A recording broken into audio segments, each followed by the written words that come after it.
हम लोग फिर से तैयार हों अपने उस मार्ग पर चलने के लिए जिस पर चलने के लिए ये स्वरूप बना हुआ है। एक स्वरूप ये है जिसको मोबाइल कहते हैं। इस मोबाइल से क्या काम करें वही काम करेंगे। इससे जो करना चाहिए, इससे अगर खुदाई करेंगे या कोई और काम करेंगे तो ये दूषित हो जाएगा, इसका फंक्शन खराब हो जाएगा। इसको साफ करने का एक नियम है। इसको वॉशिंग मशीन में डालेंगे तो ये काम नहीं करेगा। उसी तरीके से जो सिर से पैर की उंगली तक ये स्वरूप है, जिसको हम अपना स्वरूप कहते हैं, अपना रूप कहते हैं, इसका एक लक्ष्य है। इससे हमें क्या काम करना है? इससे सिर्फ वही काम करना है कि हमें योग की अवस्था की अनुभूति हो। योग की अवस्था क्या है? दूरी की शून्यता। दूरी किसको कहते हैं? जब किसी के प्रति हमारे ऐसे विचार हों कि हमें छोटा दिखाई पड़े, हमें कमजोर दिखाई पड़े, उसकी भाग्य अच्छी नहीं है, हम ये कहें। जब तुलना करें, कोई दो व्यक्ति है, एक की भाग्य अच्छी है, एक की नहीं, एक अच्छा काम करता है, एक नहीं। इस तरह की जब चर्चाएं होती हैं, जिसको द्वंद्व कहते हैं, जिसको डुअलिटी कहते हैं, तो अपनी जो शक्ति है जब द्वंद्व के साथ जुड़ती है, अंदर में जो प्रकट होता है वह राक्षसी प्रवृत्ति। जैसे भारतीय संस्कृति में लिखा है, जो श्रीमद् भागवत पढ़िए तो कश्यप और अदिति के संयोग से सब राक्षस ही पैदा हुए। वहीं पर कश्यप और अदिति के संयोग से सब देवता पैदा हुए। तो उसको किस तरह से समझेंगे? दिति का अर्थ द्वैत है और अदिति अद्वैत। जब हम द्वैत के साथ होंगे कि जन्म है तो मृत्यु है, अच्छा है बुरा है, किसी में कोई कमी देखेंगे तो दूर हो जाएंगे उससे, अच्छाई देखेंगे तो उसके नजदीक आने का प्रयास करेंगे। किसी में अच्छाई और कमी को ढूंढना, ये क्या है? द्वंद्व का रास्ता है। ये जब द्वंद्व के रास्ते पर होते हैं तो अपने अंदर का जो प्राण शक्ति है, जो जीवन है, जो कुछ भी अंदर का एक तत्व है जिसकी वजह से हम सब क्रियाकलाप करते हैं, जब उसको हम द्वैत से जोड़ते हैं तो अंदर में जो शक्ति प्रकट होती है वह राक्षसी शक्ति, डेविल्स पावर। उसका काम है झगड़ा झंझट करना, उसकी वजह से डर लगती है, चिंता होती है, अनेक प्रकार की दिक्कतें होती है।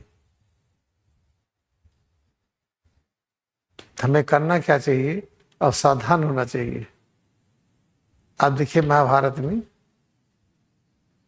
जिसको हम अद्वैत कहते हैं, अदिति कहते हैं, जब कश्यप का अदिति से संयोग हुआ तो देवता प्रकट हुए। तो ऐसा मत सोचे कि कोई लड़का लड़की में देवता और कोई राक्षस है, उसको उधर मत ले आइए। सब अपने अंदर ही मिलेंगे। अपने अंदर जब सिर से पैर की उंगली तक, सिर और रीढ़ से हम बाहर की ओर यात्रा करते हैं। कान का प्रयोग, आँख का प्रयोग, नाक का, जिह्वा का प्रयोग, हाथ पैर का प्रयोग हम बाहर की चीज को पाने के लिए करते हैं। हम पश्चिमाभिमुख होते हैं, हम पश्चिम की ओर होते हैं। जब पश्चिम की ओर होते हैं हम द्वैतवाद में होते हैं।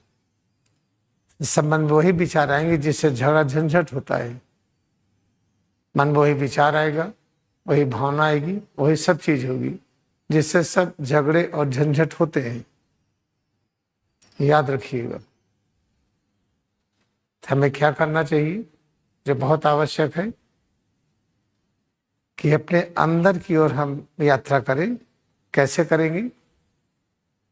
सिर और पीठ है, अपने सिर का पिछला भाग, गले का पिछला भाग, सीना के पीछे पीठ, पेट के पीछे पीठ और नीचे नितंब और पैर का पिछला भाग, इसमें जब एकाग्रता बढ़ाते हैं, इसकी अनुभूति करते ही इसमें जो परिवर्तन प्रकट हो उसको द्वैत के भाव में मत देखें। परब्रह्म की शक्ति है, शांति है, ज्ञान है, ये पीठ के ऊपर जो परिवर्तन दिखता है और जिसको उस तरह से स्वीकार करके जब हम काम करते हैं तो अपने अंदर में देवत्व प्रकट होता है। देवत्व का काम है सत्य और अहिंसा की अनुभूति कराना। तो सीधा सा तरीका है और यही क्रिया योग ध्यान है। क्रिया ध्यान में योग की अवस्था कैसे प्राप्त करेंगे? पहले इसको सुन करके अभ्यास करिए। हम जो सिर का पिछला भाग है मेडुला, गले का पिछला भाग सर्वाइकल, सीना के पीछे पीठ थोरैसिक, पेट के पीछे पीठ लंबर और कमर का भाग, ये सब इसमें एकाग्रता बढ़ाइए। इसको अनुभव करते ही जो अनुभव हो वो शक्ति है, शांति है, ज्ञान है, अमरता का अनुभूति है, उसी में सब कुछ विद्यमान है। जिसको हम पाएंगे उसी अनुभूति में मिलेंगे।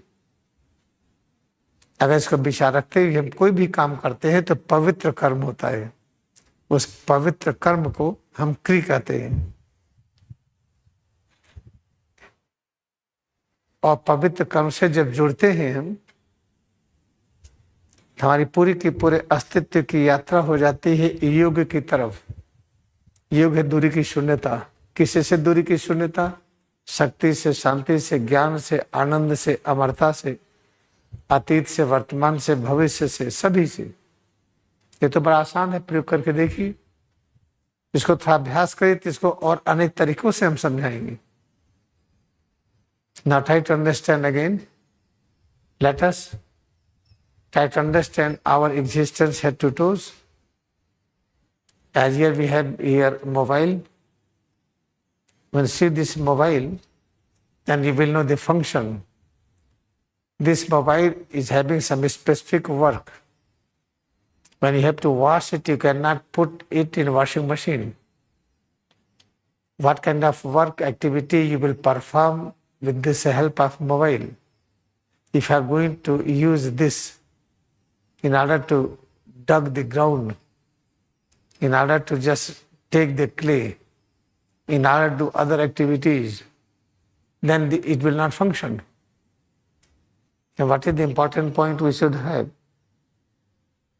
In the same way, head to toes, this structure is designed to have only one work, which is called pure work. What is the pure work? Moment. When we feel within head to toes, all various changes, they are pain or pleasure, comfort, discomfort, various thoughts what we have, is called evil thought, and good thought, bad thought, sin and virtues. When you are having these kind of dual thoughts, then whatever consciousness is inside, you can say soul,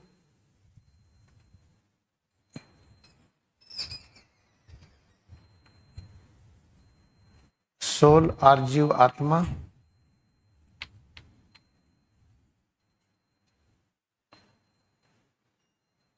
the soul or Jiv Atma will synthesize the element of duality. When intensity and quantity of element of duality increases, then our behavior becomes unnatural, inhuman. Now what we have to do? We have to perform pure work. What is the pure work? When we feel head to toes, whatever various changes we feel, try to accept it is power, knowledge, peace, bliss, immortality. Then soul, Jivatma, will synthesize the element of angelic consciousness. But generally it is difficult. What is difficulty? Why it is difficult? Experiment has been done. Moment to place your awareness, your concentration on posterior surface, behind the head, behind the neck, medullary area, cervical area, behind chest, that is thoracic area, behind abdomen, lumbar area, then sacral coccygeal area. Try to feel back more and more. When our attention is increasing on the back side, whatever changes we feel, you will find very easy to accept it is power, knowledge, peace. The changes which you feel front area, it's very difficult to accept them power, knowledge, peace. Moment you increase awareness to experience all kind of changes which we experience in the front area, always will develop fear and stress and tension. Therefore, scientifically it has been proved that our mind should settle to experience posterior surface of head, medulla area, posterior surface of neck, then back behind chest, back behind abdomen, and then lower back, sacral coccygeal area. On this part, try to feel it more and more. Whatever changes you feel, accept. It is immortal consciousness. And there is a synthesis of various elements of power, knowledge, peace. That is what we want.